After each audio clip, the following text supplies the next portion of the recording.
अस्सलामुअलैकुम students, welcome to अपनी computer class. तो स्टूडेंट, आज के लेक्चर में हम डेटा स्ट्रक्चर्स को स्टडी करेंगे। स्टूडेंट्स, लेक्चर बहुत ही ज़्यादा इंपॉर्टेंट होने वाला है। आपने इस लेक्चर को बिल्कुल भी मिस नहीं करना, क्योंकि हम इसमें बहुत सारे ऐसे इंपॉर्टेंट टॉपिक्स डिस्कस करेंगे जो कि बुक में अच्छी तरह से एक्सप्लेन नहीं किए गए। तो स्टूडेंट, स्टार्ट करते हैं लेक्चर को कंप्यूटेशनल थिंकिंग से।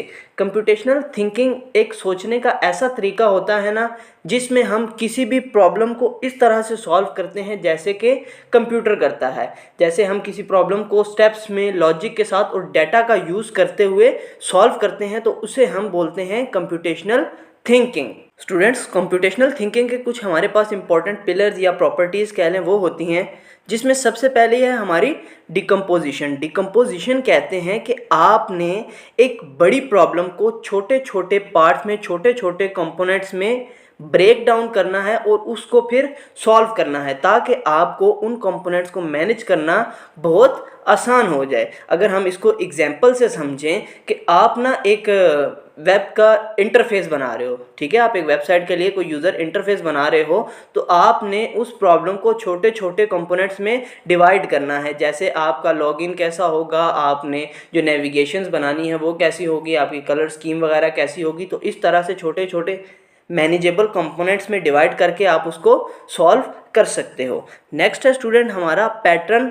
रिकॉग्निशन। स्टूडेंट्स, पैटर्न रिकॉग्निशन में हम कॉम्प्लेक्स टास्क को सिंप्लीफाई करने के लिए क्या करते हैं, सिमिलरिटीज़ और ट्रेंड्स को आइडेंटिफाई करते हैं, जिसकी हेल्प से हमें उस प्रॉब्लम को सॉल्व करना आसान हो जाता है। कोई भी चीज़ स्टूडेंट जो बार बार रिपीट हो रही हो ना, वो एक पैटर्न बनाती है। उसी के साथ ट्रेंड कहते हैं डेटा के फ्लो को। हम अक्सर जिक्र करते हैं कि आजकल ये ट्रेंड चल रहा है, मतलब कि डाटा का फ्लो उस तरफ है, लोग तमाम उसकी उस डायरेक्शन में मूव कर रहे हैं। इसको अगर हम एग्जांपल से समझें कि हमारी वेबसाइट है और उस पर मल्टीपल पेजेस हैं, हम पैटर्न से आइडेंटिफाई कर सकते हैं कि यूज़र कौन से पेज को ज़्यादा विजिट करता है। अब उस डाटा को देख के हम उस पैटर्न को आइडेंटिफाई कर सकते हैं कि यूज़र इस पेज को ज़्यादा विजिट कर रहा है, तो उसका फ़ायदा क्या होगा, हम उसको उस पेज को एक तो मज़ीद बेहतर कर सकते हैं। उसके साथ हम ये भी देख सकते हैं कि यूज़र हमारे बाकी पेजेस को क्यों नहीं विजिट कर रहा, उसमें क्या ऐसे मसले हैं जो यूज़र उनकी तरफ नहीं जा रहा। नेक्स्ट है स्टूडेंट हमारा एब्स्ट्रैक्शन। एब्स्ट्रैक्शन में ना हम किसी भी प्रॉब्लम के मेन एस्पेक्ट पे फोकस करते हैं, बाकी जो इररेलेवेंट इन्फॉर्मेशन होती है ना, उसकी बहुत ज़्यादा डिटेल में नहीं जाते।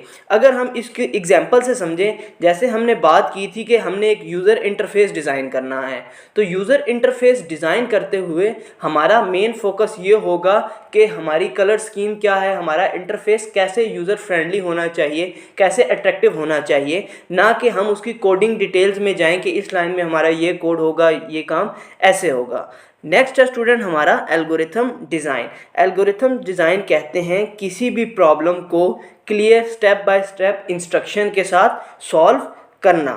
स्टूडेंट, नेक्स्ट बहुत ही इम्पॉर्टेंट है कि हम कंप्यूटेशनल थिंकिंग का यूज़ क्यों करते हैं। हमने कोई भी सॉल्यूशन फाइंड किया है तो उसका एनालिसिस करने के लिए या उसकी एवल्यूएशन करने के लिए, चेक करने के लिए वो सही है या नहीं, कंप्यूटेशनल थिंकिंग का यूज़ करते हैं। और हम ना कुछ फैक्टर्स की बेसिस पे उसकी एवल्यूएशन या एनालिसिस करते हैं, जिसमें सबसे पहला है हमारा करेक्टनेस, जिसमें हम ये चेक करते हैं कि जो हमारा सॉल्यूशन है वो एक्यूरेट है, वो सही है, वो हमें डिज़ायर्ड रिजल्ट देगा या नहीं। नेक्स्ट है स्टूडेंट हमारा क्लैरिटी, कि भाई जो हमारा सॉल्यूशन है वो इजी टू अंडरस्टैंड है भी या नहीं, या बहुत कॉम्प्लेक्स है जिसको समझना हमारे लिए बहुत ज़्यादा मुश्किल है। नेक्स्ट है स्टूडेंट हमारी एफिशिएंसी। एफिशिएंसी कहते हैं कि हमारा काम अच्छे तरीके से हो रहा हो, कि हमारा जो सॉल्यूशन है वो अच्छी तरीके से वर्क कर रहा है या नहीं, वो जो रिसोर्सेज यूज़ कर रहा है वो उनका अच्छे तरीके से यूज़ कर रहा है।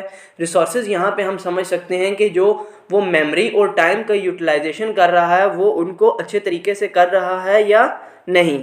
स्टूडेंट्स, नेक्स्ट टॉपिक है हमारा डेटा स्ट्रक्चर्स। बहुत ही इंपॉर्टेंट टॉपिक है स्टूडेंट, बहुत ध्यान से आपने इसको समझना है। स्टूडेंट, डेटा स्ट्रक्चर्स का हम यूज़ करते हैं ताकि हम डेटा को अपने पास स्टोर कर सकें, उसको अरेंज कर सकें, उसको एक्सेस कर सकें या उसको मॉडिफाई या अपडेट कर सकें।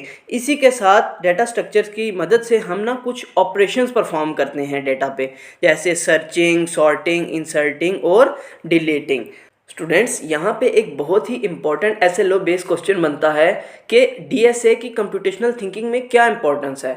जैसा कि हमने कंप्यूटेशनल थिंकिंग की डेफिनेशन में स्टडी किया है कि जब भी हम किसी प्रॉब्लम को सॉल्व करते हैं तो डाटा का यूज़ करके करते हैं। तो डाटा पे जो भी ऑपरेशन परफॉर्म करने हो, डाटा के तक एक्सेस लेना हो, उसको अरेंज करना हो, अपडेट करना हो, तो डीएसए की मदद से ना हम बहुत ही एफिशिएंटली वो सारे काम कर सकते हैं। तो इसीलिए हर एप्लीकेशन में डीएसए का इस्तेमाल होता है।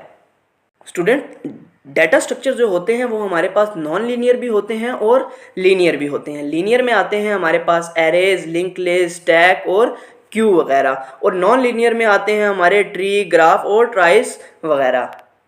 स्टूडेंट्स, नेक्स्ट हमारा बहुत ही इंपॉर्टेंट डिफरेंस है, आपका ये बुक में नहीं लिखा हुआ, आप यहाँ से नोट डाउन भी कर सकते हैं और मैं ये स्लाइड्स का लिंक भी आपको डिस्क्रिप्शन में प्रोवाइड कर दूंगा, तो आपने इसको अच्छे से अंडरस्टैंड करना है।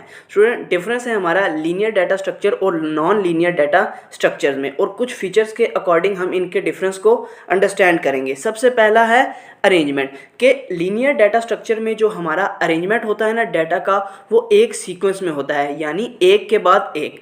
एग्जाम्पल के तौर पे जैसे आपने ट्रेन देखी हुई है ना, उसके तमाम पोर्शंस एक के बाद एक होते हैं, वो हमारा एक सीक्वेंस होता है। नॉन लीनियर में जो होता है ना डाटा, हमारा हायरार्की या नेटवर्क की फॉर्म में अरेंज होता है, वो उनका प्रॉपर एक सीक्वेंस नहीं होता। जैसे हमारा एक फैमिली ट्री है जिसमें आपके पहले ग्रैंड पेरेंट्स आते हैं, उसके बाद आपके पेरेंट्स आते हैं, उसके बाद आप लोग हैं, और अगर आपके इन फ्यूचर जो भी चिल्ड्रन होंगे। नेक्स्ट है हमारा ट्रेवर्सल। ट्रेवर्सल कहते हैं कि डाटा को एक्सेस करना। स्टूडेंट्स, लीनियर डाटा स्ट्रक्चर में हम डाटा को लीनियरली या one level at a time access करते हैं। इसका मतलब क्या है कि डाटा हमारे पास एक के बाद एक स्टोर है, तो हमें क्या करना है, उसको एक के बाद एक एक्सेस करना पड़ेगा। जैसे हमें 1 को एक्सेस करना है, फिर 1 के बाद हमें 2 एक्सेस करना है, 2 के बाद 3 एक्सेस करना है। लेकिन नॉन लीनियर में चूंकि हमारे पास डाटा एक प्रॉपर सीक्वेंस में नहीं होता, हायरार्की की फॉर्म में होता है, बहुत सारी मल्टीपल नोड्स या मल्टीपल पाथ्स होते हैं, तो हम डाटा को कहीं से भी एक्सेस कर सकते हैं। नेक्स्ट है हमारा स्ट्रक्चर टाइप। लीनियर में हमारा सिंगल लेवल स्ट्रक्चर होता है, यानी एक के बाद एक, और जो नॉन लीनियर है ना, उसमें हमारे पास मल्टीपल लेवल्स होते हैं, जैसे एक पेरेंट के मल्टीपल चिल्ड्रंस हो सकते हैं। एग्जाम्पल देखें तो लीनियर डाटा स्ट्रक्चर में हमारे पास एरे, स्टैक, क्यू या लिंक लिस्ट आ जाती हैं, और नॉन लीनियर में हमारे पास ट्रीज और ग्राफ्स आ जाते हैं। स्टूडेंट्स, नेक्स्ट हमारा इंपॉर्टेंट टॉपिक है एरेज का। तो स्टूडेंट, इसको प्रोग्रामिंग के एक बेसिक कॉन्सेप्ट से समझते हैं और फिर उसको रिलेट करते हैं इसके साथ। स्टूडेंट, जब भी हमने ना प्रोग्राम में कोई डाटा स्टोर करना होता है तो उसके लिए हम कोई वेरिएबल लेते हैं। अब कोई भी डाटा हो, जैसे 5 है, वो हमने ए वेरिएबल में स्टोर किया ना, तो वो मेमोरी में जाके स्टोर हो जाता है और उसकी एक मेमोरी लोकेशन होती है। तो एरे क्या होता है, अब हमें वेरिएबल में डाटा तो स्टोर कर लिया, लेकिन अगर हमारे पास डाटा ज़्यादा हो, मतलब आप जैसे कि हमने 15 स्टूडेंट्स का डाटा स्टोर करना है, तो हमें 15 अलग अलग वेरिएबल्स लेने पड़ेंगे। तो उस चीज़ से बचने के लिए हम क्या करते हैं, हम ना एरे का यूज़ करते हैं। एरे एक सिंपलेस्ट डाटा स्ट्रक्चर है जो कि हम प्रोग्रामिंग में यूज़ करते हैं, ताकि सेम टाइप का डाटा हम एक ही वेरिएबल में स्टोर कर सकें। और ये डाटा जो होता है ना, वो कंटीजियस मेमोरी लोकेशन में स्टोर होता है। कंटीजियस मेमोरी लोकेशन कहते हैं स्टूडेंट्स कि कंटिन्यूस मेमोरी ब्लॉक्स में हमारा जो डाटा होता है वो एक के बाद एक स्टोर होता है। जैसे यहाँ पे 100, 101, फिर 102, ये हमारे कंटीजियस मेमोरी लोकेशन है, यानी कंटिन्यूस मेमोरी ब्लॉक्स में हमारा डाटा जो है वो स्टोर होता है। यहाँ पे ये जो एरे लिखा हुआ है, यहाँ पे हमारा एरे का नाम आ जाता है। स्टूडेंट्स, हमारे पास ना एरे में तमाम एलिमेंट्स का एक इंडेक्स नंबर होता है। जैसे यहाँ पे ए एलिमेंट का इंडेक्स नंबर है 0, बी का 1 है, सी का 2 है। तो हमें किसी भी एलिमेंट को एक्सेस करना हो ना, तो उसके इंडेक्स नंबर से एक्सेस करते हैं। जैसे यहाँ पे हमें सी को एक्सेस करना है तो उसके इंडेक्स नंबर से करेंगे। तो वो कैसे करेंगे, सबसे पहले हमें एरे का नाम लिखना पड़ेगा जिस वेरिएबल में हमने एरे बनाई हुई है। लेट्स सपोज वो है हमारा m। उसके बाद हमें ब्रैकेट्स लगा के इसका इंडेक्स नंबर लिखना पड़ेगा जो कि है 2, अगर हम c को एक्सेस करना चाहते हैं तो। स्टूडेंट्स, की फीचर्स ऑफ एरे को डिस्कस करते हैं, जिसमें सबसे पहले हमने डिस्कस किया, इसमें हमारे पास क्या होता है, एलिमेंट्स कंटीजियस मेमोरी लोकेशन में स्टोर होते हैं। और कंटीजियस मेमोरी लोकेशन कहते हैं कि आपके पास ना कंटिन्यूस ब्लॉक्स हैं और वो एक सीक्वेंस में है जिनमें आपका डाटा स्टोर हो रहा है विदाउट किसी गैप के। नेक्स्ट क्या है कि हम ना किसी भी एलिमेंट को एक्सेस कर सकते हैं उसके इंडेक्स नंबर के साथ, जैसे मैंने एग्जाम्पल के तौर पर आपको समझाया भी था।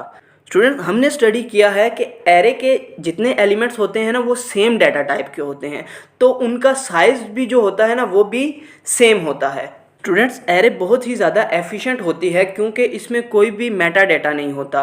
मेटा डाटा कहते हैं डाटा अबाउट डाटा, यानी जो उसकी डिस्क्रिप्शन होती है। हमारे पास सिर्फ एक एलिमेंट्स हैं, उनका इंडेक्स नंबर है और एरे का नेम है, तो इसकी वजह से हमारी जो होती है एक्सेस जो होता है ना वो बहुत ज़्यादा फास्ट होता है क्योंकि उसकी फिक्स मेमोरी होती है। हम वहाँ से उसको बहुत जल्दी एक्सेस कर लेते हैं डाटा को।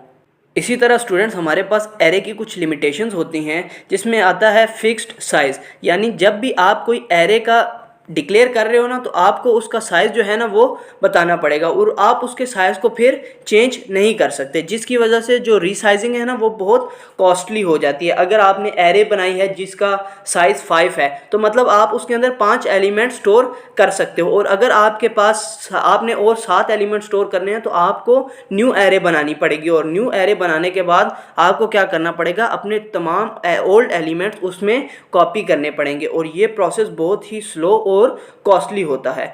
और एरे का जो सबसे बड़ा ड्रॉबैक ये है ना कि ये मिक्स डाटा टाइप्स के लिए नहीं है, इसमें सेम डाटा टाइप्स का डाटा जो होता है वो स्टोर होता है, यानी कि आप इंटीजर स्टोर कर सकते हैं, सारा डाटा जो होगा वो फिर इंटीजर्स का स्टोर होगा। इसी तरह आप मिक्स डाटा टाइप या इंटीजर, स्ट्रिंग, फ्लोट उनको मिक्स करके यूज़ नहीं कर सकते। नेक्स्ट है स्टूडेंट शॉर्ट क्वेश्चन के लिहाज से हमारा बहुत ही important topic types of array, जिसमें हमारी सबसे पहली टाइप है 1 डायमेंशनल एरे या 1D एरे। 1 डायमेंशनल एरे में जितना भी डाटा हमारा स्टोर होता है वो सारा सिंगल लाइन या सिंगल रो में होता है, जैसे आप इस एरे में देख सकते हैं। अगर हमें किसी भी एलिमेंट को एक्सेस करना होता है तो हमें उसके इंडेक्स नंबर से उसको एक्सेस करना होता है। जैसे यहाँ पे अगर हमने ARR नाम की एक एरे बनाई है और उसमें कुछ डाटा स्टोर किया है, अब उसके किसी एलिमेंट को हमने एक्सेस करना है, लेट सपोज हमें 2 को एक्सेस करना है तो हमें ARR 0 के थ्रू उसको एक्सेस करना पड़ेगा। उसी तरह 4 को अगर एक्सेस करना है तो 1 इंडेक्स के साथ, और अगर 8 को एक्सेस करना है तो 2 इंडेक्स के साथ एक्सेस करना पड़ेगा। स्टूडेंट्स नेक्स्ट है हमारी 2 डायमेंशनल एरे। 2 डायमेंशनल एरे का यूज़ हम तब करते हैं जब हमारा डेटा किसी भी टेबल या मैट्रिक्स की फॉर्म में हो। जो 2 डायमेंशनल एरे है ना उसमें जो डाटा स्टोर होता है वो रोज़ और कॉलम्स की फॉर्म में होता है, और इसी तरह अगर हमें किसी भी एलिमेंट को एक्सेस करना होता है तो उन्हें हम 2 इंडेक्स के साथ एक्सेस करते हैं। अब जैसे हमारे पास ये एक 2 डायमेंशनल एरे बनी हुई है जिसमें ये सारी हमारी नंबर ऑफ़ कॉलम्स हैं और ये सारी हमारे नंबर ऑफ़ रोज़ हैं, और इसमें हम रोज़ और कॉलम्स के अकॉर्डिंगली डाटा की फिलिंग करते हैं। और अगर हमें किसी भी एलिमेंट को एक्सेस करना हो तो फिर हम उसको 2 इंडेक्स के साथ करते हैं। यहाँ पे जो 2 है ये हमारे पास रो है और जो 3 है वो हमारे पास कॉलम है, यानी कि एरे की सेकंड इंडेक्स रो और थर्ड इंडेक्स कॉलम पे जो भी एलिमेंट है उसको एक्सेस कर रहे हैं, जो कि है हमारा 14। तो स्टूडेंट्स उम्मीद है ये लेक्चर आपको समझ आ चुका होगा। मिलते हैं नेक्स्ट वीडियोज़ में, तब तक अपना ख्याल रखिएगा। अल्लाह हाफिज़।